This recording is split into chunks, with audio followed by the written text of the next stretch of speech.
Vous écoutez Fondation Signature, le podcast. Et pour ce 10e épisode, j'ai la joie de recevoir Marie Ducroux, lauréate du prix des musiciens 2021 de la Fondation Signature. Altiste, Marie poursuit un parcours sans faute, construit sur la persévérance et une grande exigence artistique. Lauréate des talents Adami Classique 2024, elle tira et poussa l'archer sur les sièges de l'Académie de l'Opéra de Paris face à Gustavo Dudamel. Elle nous raconte son coup de foudre pour l'alto et les étapes déterminantes qui l'ont conduite aujourd'hui à la chapelle musicale Reine-Élisabeth.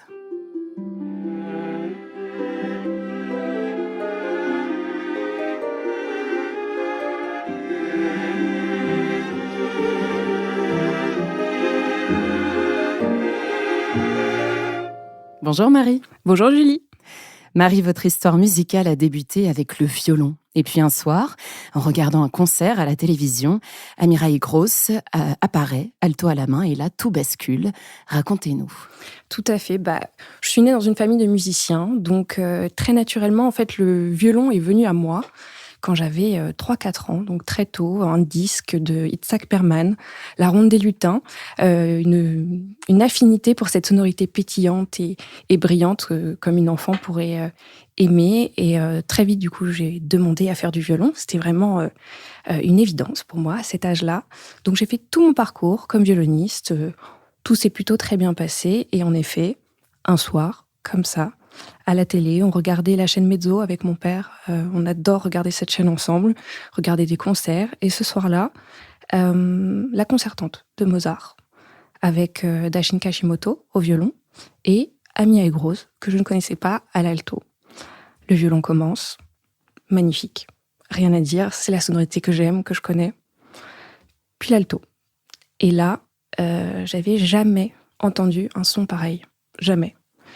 Ça venait de loin, c'était profond, c'était chaleureux, c'était comme une vieille âme qui me parlait. Et là, je me suis dit, c'est ça, c'est vraiment ça. C'était le son, l'identité sonore dont je rêvais depuis de nombreuses années. C'était pas le violon, c'était ça en fait. Donc le lendemain matin, j'ai dit à mon père, faut faire quelque chose là. Faut faire quelque chose, il y avait une urgence. Mon père m'a fait un peu des gros yeux au début. Et puis, ni une ni deux, on est monté sur le scooter et puis on est allé chercher un alto, en douce. Donc, j'ai commencé l'alto comme ça. Pourquoi en douce ? En douce, parce que j'avais tout mon parcours de violoniste. J'étais déjà en études assez avancées, dans des préparations de concours, en violon. Puis, c'était un petit peu un coup de folie, mais en même temps, pour moi, tellement une évidence. Et vous aviez quel âge ? J'avais 20 ans. Donc, l'âge où on est dans les préparations de concours d'entrée au conservatoire supérieur, etc. Donc, cet alto, je le prends sous la main, comme ça, et puis j'en fais 1 heure par-ci, 1 heure par-là, discrètement dans mon coin. Et puis, de 1 heure à 2 heures, c'est devenu un petit peu plus. Puis un jour, je me suis dit, bon, faut peut-être que j'en parle à mon professeur de violon, qui était vraiment mon professeur que j'admire et que j'aime profondément, Christophe Poiget. Très grand prof, très grand pédagogue. Et donc, je crois que j'ai jamais été aussi stressée de rentrer dans la classe au 3e étage pour lui annoncer simplement que j'avais loué un alto et que c'est ce que je voulais faire. Et c'est très drôle parce que donc j'ai attendu la fin du cours et je lui annonce Christophe, faut quand même qu'on parle parce qu'en fait, il y a eu 1 minute de silence qui a été pour moi interminable. Il avait le regard un peu dans le vide, dans le vague. Puis après, il m'a fait un grand sourire. Il m'a dit, j'ai toujours su, mais je voulais que ça vienne de toi. C'est génial. Donc, je dis j'ai eu l'impression d'être validée comme ça. Puis après, j'ai rencontré Isabelle Lequien dans les couloirs du conservatoire de Boulogne. Je lui dis, j'ai loué un alto. Elle m'a dit, viens me voir. J'ai eu Marie-Christine Witter-Koer, très grande professeure d'alto, qui est devenue d'ailleurs une amie. C'est rigolo maintenant. Et voilà, les deux m'ont pris comme ça sous leurs ailes. Et du coup, en quelques mois, j'ai intégré le conservatoire de Paris à l'alto. Alors, vous disiez que vos parents étaient musiciens. Tout à fait. Que faisaient-ils ? Est-ce qu'ils étaient musiciens donc professionnels, j'imagine, jouant dans des orchestres ou en soliste, peut-être ? Alors, ma mère, professeure d'alto, comme quoi, finalement, les chiens font pas des chats. Professeure au conservatoire de Châtillon, là où j'ai grandi, où j'ai fait toutes mes premières années en conservatoire et mon père, lui, contrebassiste. Donc, quand même une petite tendance pour les graves. Hein. Oui. J'ai une grande sœur qui est violoncelliste aussi, donc on est quand même plutôt sur les fréquences basses. Et mon père, lui, a joué dans beaucoup d'orchestres, mais en tant qu'intermittent, et c'est ce qui lui plaisait énormément, de pouvoir aller de l'Orchestre national de France au Philharmonique de Radio France, l'Orchestre de Paris, et de voyager comme ça, c'est ce qui l'a énormément plu. Et comment votre maman a accueilli cette révélation ? Surprise, au début, parce que... il y a quand même un petit a priori, on va dire, sur les violonistes qui passent à l'alto, faut le dire. Ah bon ? Tout à fait. Comme quoi, ça serait plus facile et que souvent les mauvais violonistes veulent se mettre à l'alto. Il y a vraiment quelque chose qui est encore très présent. Ça commence à aller mieux, mais c'est souvent un petit peu mal perçu par les altistes. Et je pense que beaucoup, dont ma mère, le moment où ils ont compris que c'était vraiment... une envie, une urgence profonde, ça a été totalement accepté et validé. Mais c'était une forme de réorientation professionnelle, de remise à zéro. J'avais fait tout mon parcours, tous mes concours en violon, tout allait très bien. Donc c'était un peu, qu'est-ce qu'elle fait, Marie ? Pourquoi elle veut faire de l'alto ? Mais Marie, c'était son chemin, c'était ça, quoi. Là, on soulève une question, quand on travaille dans l'orchestre, en tout cas un petit peu à l'extérieur, comme je peux le faire parfois, pourquoi l'alto a toujours cette réputation un petit peu de vilain petit canard des cordes ? Je pense que déjà, il faut dire ce qui est, pendant très très longtemps, c'était un instrument qui n'était même pas enseigné au conservatoire. C'est un instrument des derniers qui a été, admis, enseigné au conservatoire de Paris. Ça arrivait très très tard en fait. Donc souvent, c'était les violonistes qui faisaient un petit peu d'alto pour faire les parties qui manquaient. Ça avait un rôle un peu comme ça secondaire. En fait, c'est un instrument qui a pris, on va dire, toutes ses lettres de noblesse très tard, au XXe siècle. En fait, c'est là où il y a beaucoup de compositeurs qui s'y sont intéressés. La pédagogie a fait énormément de progrès. Jusqu'à très tard, il n'y avait même pas de vraie méthode. Encore il y a quelques semaines, je discutais avec un altiste de l'opéra qui, lui, a commencé par l'alto. Et à l'époque, son professeur avait lui-même hérité des partitions volantes comme ça qui se transmettaient d'élève en professeur comme ça. Enfin, il n'y avait pas du tout de structure et de méthode. Maintenant, ça a vraiment changé. Donc, je pense qu'il y a un petit peu cet a priori de l'alto, c'est plus facile, alors que c'est juste un instrument à part entière et que je pense qu'on est en train de le découvrir, qu'il y a toute une nouvelle génération aussi qui arrive, qui fait tout un travail autour de la création aussi, de travailler avec des compositeurs, de mettre en lumière cet instrument. Alors, on va revenir sur votre parcours. Vous obtenez votre admission au Conservatoire national supérieur de musique et de danse de Paris en 2018. Le premier prix du concours national des jeunes altistes la même année. Et puis, vous participez en 2019 au Verbier Festival Orchestra en tant qu'alto solo. Le tout, donc, en une poignée de mois. Comment on tient ce rythme, Marie ? Je pense qu'il n'y a pas vraiment de secret. Je dirais le travail, pour commencer. Les journées qui commencent à 7h et qui finissent à 23h. Il n'y a pas de secret, il n'y a pas de magie. En tout cas, pour moi, ma recette magique, c'était beaucoup de travail, beaucoup d'hygiène dans le travail, dans le quotidien, dans la vie, dans tout. Je pense que j'ai peu de fois loupé l'ouverture du Conservatoire de Paris pour aller travailler cette année-là. Je retrouvais mon amie Clara Petit, qui maintenant est à l'Orchestre de Paris. On se retrouvait sur le chemin et tous les matins, à 8h30, on était là à l'ouverture. Outre le travail, je dirais aussi que j'étais extrêmement bien accompagnée, vraiment. Par vos professeurs ? Tout à fait. J'ai eu la grande chance de tomber exactement là où il fallait, c'est-à-dire chez Sabine Toutain et Christophe Goguet, qui ont une intelligence immense, une grande finesse de vraiment être très à l'écoute et vraiment d'avoir un accompagnement absolument parfait, en tout cas pour moi. Donc déjà eux, évidemment, à côté j'avais toujours Christophe Poiget, parce que cette année-là, j'étais toujours en cursus en violon. J'étais en fait en double licence au pôle supérieur Paris-Boulogne avec Christophe Poiget aux côtés du CRR de Paris et au CNSM. Donc, d'où les journées 7h, 23h. Il n'y avait pas vraiment le choix. Donc, Christophe qui a été très présent, qui de nombreuses fois, je suis arrivée en cours avec mon alto et il n'a jamais bronché, il était toujours ravi. Et quand même Laurent Vernet, qui a été un vrai mentor pour moi. Et cette année-là, vraiment, il n'a pas compté ses heures avec moi. Il a eu un rôle de coach, mais comme avec un sportif de haut niveau. J'avais des livres à lire, j'avais des compléments alimentaires, j'avais un nombre de rodages, mais presque tous les jours. Donc, je pense qu'il n'y a pas de secret. Tout cet entourage, tout ce travail, et puis aussi, je dirais une forme de foi, un peu foi en le rôle de la musique, en l'art, en la bonté, en plein de choses qui donnent un peu cette espèce de flamme à laquelle on s'accroche, et par passion et par plaisir, en fait, on peut soulever des montagnes. Qu'est-ce que la compétition, en tout cas quand vous vous produisez dans des concours et qu'on essaye forcément de décrocher la première place, qu'est-ce que ça apporte dans sa construction ? Alors, j'ai un avis un peu tranché sur la question parce que pour moi, la compétition, c'est à l'opposé de ce qu'est la musique et l'art. C'était pas compatible. On est là pour essayer chacun de développer sa singularité, de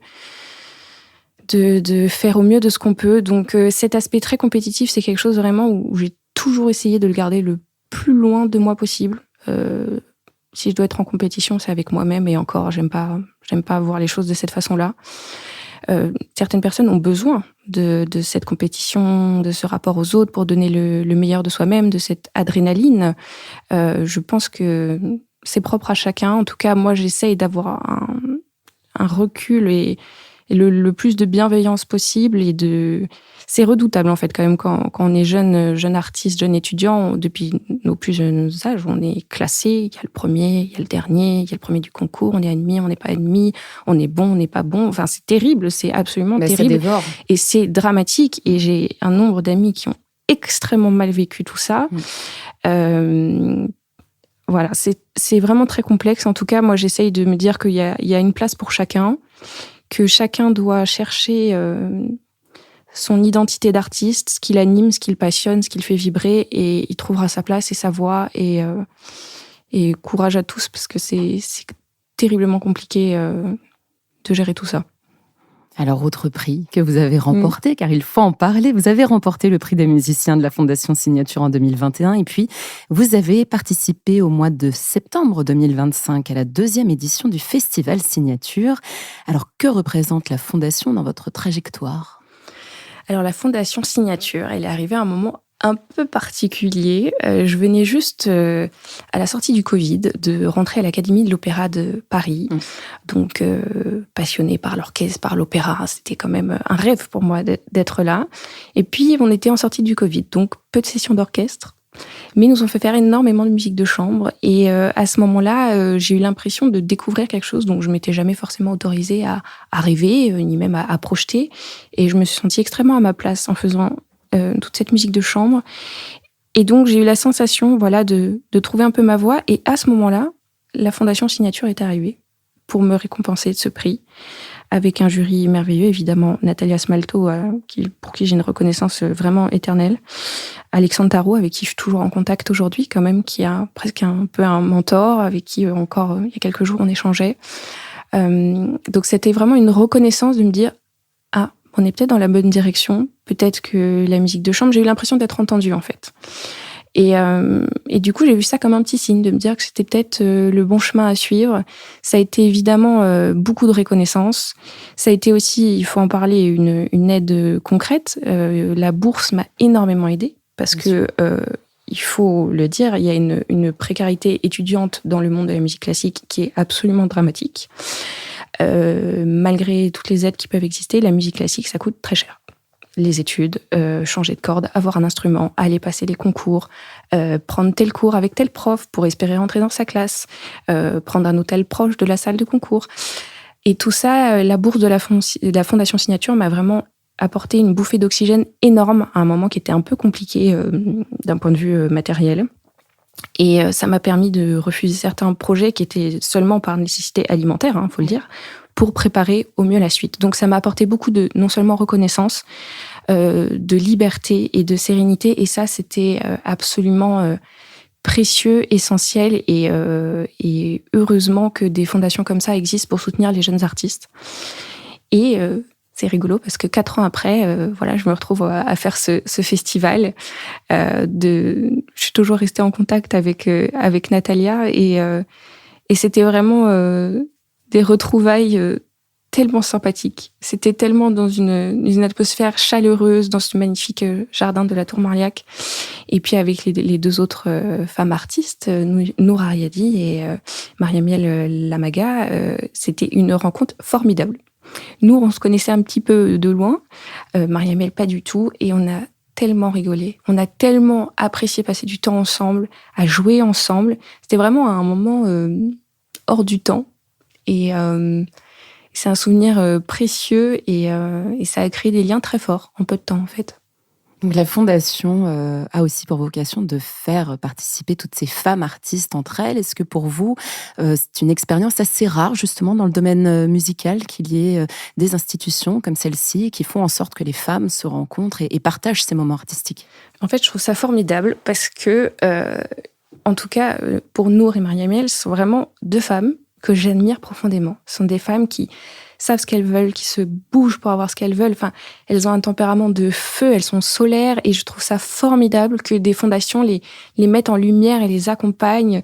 Si c'est quand même un milieu où, même si les choses vont quand même mieux, c'est parfois un peu dur d'être une femme. Donc, faut s'imposer. Exactement, oui. Exactement. Donc, je trouve ça très important aussi d'être mis en contact, en fait, les unes avec les autres et d'avoir une espèce de sororité qui se crée, de favoriser ces échanges. Je suis certaine qu'avec Nour, on s'est recroisés d'ailleurs plein de fois, on va retravailler ensemble. C'est une certitude. Et c'est très important, le travail que fait Natalia Smalto avec la Fondation Signature, de mettre en lumière ces femmes qui ont une passion, de l'ambition. Et oui, ça peut être valorisé. Et oui, c'est une bonne chose. Et heureusement que ça existe.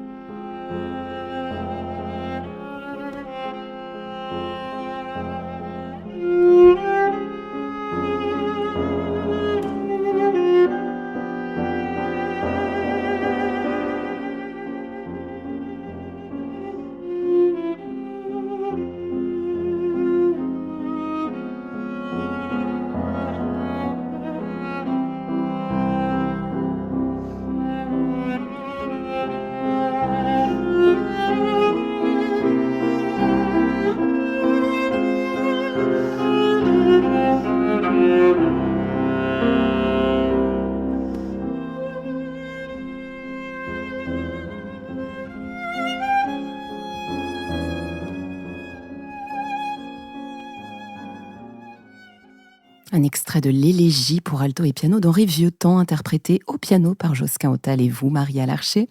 Élégie enregistrée dans le cadre de votre nomination en tant que Talent Adami 2024. Et cette œuvre tient une place particulière dans votre cœur. Oui, tout à fait. En fait, c'est la pièce que j'ai travaillée pour le concours national des jeunes altistes. Donc, c'est associé à un souvenir assez joyeux, on va dire. Et puis, c'est aussi un moment où je travaillais beaucoup avec Laurent Vernet. Et donc, pour moi, cette pièce est vraiment associée à lui. C'est vraiment tous ces cours, tous ces échanges, cette coaching, tout ce qu'il m'a transmis. Enfin, il m'a fait un shoot de confiance, vraiment, qui arrivait à un moment descendu du ciel, hein, vraiment. Et du coup, Laurent nous a quittés maintenant il y a quelques années. Et pour moi, c'était une forme d'hommage, de deuil. C'était ma façon... je sais pas, de le remercier un peu. Alors vous êtes résidente à la Chapelle musicale Reine-Élisabeth, une prestigieuse institution classée dans les 10 meilleures écoles de musique au monde. Comment vit-on cette résidence de l'intérieur ?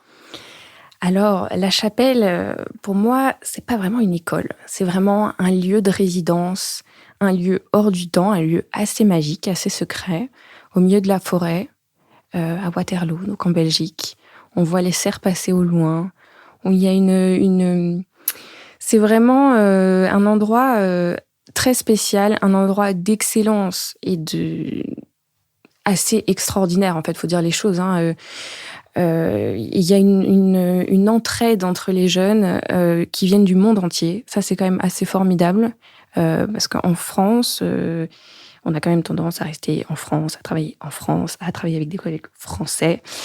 Et à la Chapelle, rien que dans la classe d'alto, il y a un Brésilien, une Suédoise, un Néerlandais, un Japonais, un Américain, je ne l'ai pas déjà dit, Français. Enfin, c'est tellement international. Et de rencontrer autant de jeunes qui viennent du monde entier, c'est formidable. Donc la résidence, on vient en fait comme on veut. C'est vraiment à la carte. Et ça, c'est tellement précieux. C'est vraiment, on va dire, la passerelle entre la vie d'étudiante et la vie professionnelle. Ils sont là pour faire un accompagnement sur mesure pour les artistes qui se présentent. Donc, c'est-à-dire qu'on a un rendez-vous en début d'année. Bon, qu'est-ce qu'on peut faire pour toi ? Bon, moi, je veux faire de la musique de chambre. Très bien. Et dès qu'il y a des artistes invités, on a des projets avec. J'ai eu l'immense chance de jouer avec Bertrand Chamaillou, Sol Gabetta, Claudio Borges. Ça, c'est quelque chose... en tant que jeune artiste, mais tellement précieux, tellement utile, tellement concret, parce qu'il y a la théorie et il y a la pratique. Et en musique, on n'apprendra jamais autant qu'en faisant 3 jours de musique de chambre avec un tel et un tel. Et donc ça, c'est extrêmement formateur. J'ai la chance de travailler avec le maître en résidence qui est Miguel da Silva, qui a un vrai rôle de coach, en fait. Donc, au-delà du mentorat, on est au-delà vraiment du mentorat, c'est vraiment, c'est quoi les projets, qu'est-ce qui peut être pertinent, très bien, comment je t'accompagne au mieux. Et si pendant 2 mois, j'ai des concerts, je peux pas venir, il n'y a aucun problème. Là, je reviens justement de la chapelle où on a fait à la fin, il y a une garden party absolument magnifique où on joue tous ensemble. Alors, c'est fantastique. On se retrouve là, le pupitre de violoncelle, ils étaient 3. Il y avait 2 lauréats du concours Reine-Elisabeth sur 3. Enfin, c'est quand même un niveau formidable. Et c'est surtout, et ce que je tiens vraiment à dire pour la chapelle, c'est que on a dépassé tout ce stade de compétition qu'on peut ressentir beaucoup au Conservatoire de Paris où il y a des classements, il y a tout ça. Là, ça n'existe plus. Et ce plafond de verre a un peu explosé en quelque sorte et on est juste là en tant qu'artiste. On est là pour se chercher, pour découvrir, et chacun s'entraide et ça c'est tellement incroyable et tellement stimulant. C'est vraiment c'est galvanisant cet endroit. C'est un endroit serein où on est au mieux et pour cultiver son excellence tout simplement. Alors, vous l'avez évoqué, vous côtoyez beaucoup de disciplines, beaucoup de nationalités différentes. Est-ce que cette promiscuité artistique change quelque chose dans la façon d'appréhender son propre instrument ? Bien sûr. Par exemple, moi, j'ai appris l'alto en France. Donc, la façon de jouer des Américains, des Japonais, même des Néerlandais, n'est pas tout à fait la même. Et c'est tellement intéressant de voir mais comment on enseigne ça à Moscou et ça au Brésil, comment. Et c'est tellement enrichissant, tellement ça ouvre tellement de portes, en fait. Moi, ça a décloisonné énormément de choses pour peu qu'on soit un tout petit peu curieux et qu'on aille voir ce qui se passe aussi dans les autres classes. J'adore aller écouter, par exemple, les cours de Gary Hoffman en violoncelle. C'est absolument passionnant. On apprend énormément de chacun, vraiment. Et en effet, ce côté international, vraiment, je l'appuie parce que ça fait beaucoup de bien. Vraiment beaucoup de bien, ça déconstruit beaucoup de choses et en tant que jeune, c'est primordial d'avoir on va dire cet aspect 3D de la société en fait, parce que c'est représentatif. Voilà, une copine russe mais qui a étudié à Berlin, un copain brésilien mais qui a étudié en Suède. Enfin bon, ça c'est quand même absolument formidable. Alors nous allons terminer cet entretien avec un questionnaire léger qui n'en demeure pas moins sérieux, Marie. Pour en savoir un petit peu plus tout de même, vous avez quitté le violon pour l'alto. Vous quitteriez l'alto pour quel autre instrument ? Difficile. Très difficile. J'aurais tendance à dire que si je fais pas d'alto, peu importe l'instrument du moment que je fais de la musique. Vous jouez sur un alto qui a été fabriqué à Naples en 1890, c'est bien cela, par le luthier Giovanni Pistucci. Il est donc un instrument très précieux qu'il faut savoir entretenir, écouter, dorloter. Alors, est-il un bon collègue, cet alto, ou plutôt un partenaire de vie ? Alors, cet alto-là, je dirais que c'est plutôt un très bon collègue. En effet, il faut l'écouter beaucoup. Par exemple, en ce moment, c'est la canicule. Il n'est pas très content. Voilà. Je suis très heureuse de l'avoir trouvé, cet alto-là. J'ai joué un alto moderne. Il y a des fantastiques instruments modernes, soyons d'accord.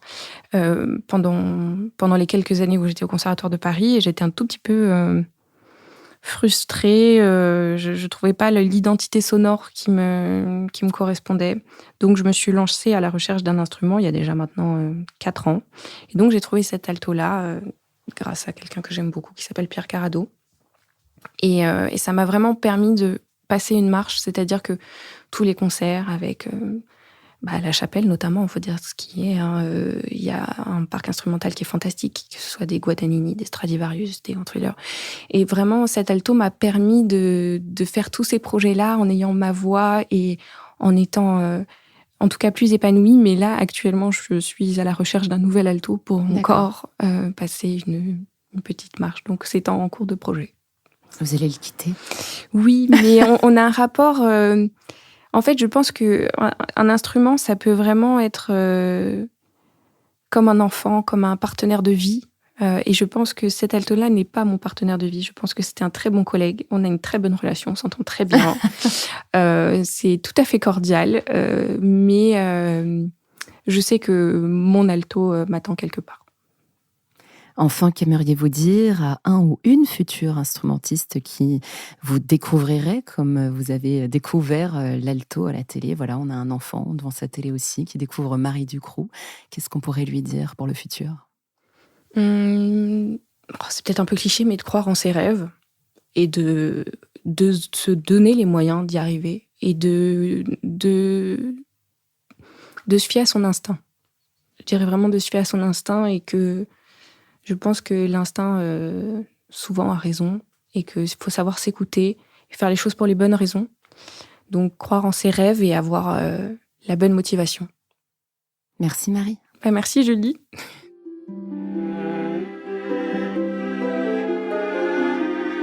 Vous venez d'écouter Fondation Signature, le podcast. Si cet épisode vous a plu, abonnez-vous dès maintenant et partagez-le autour de vous. Retrouvez toute l'actualité de la Fondation Signature sur le site www.fondation-signature.org et sur nos réseaux sociaux, Instagram, Facebook, LinkedIn et YouTube. À bientôt.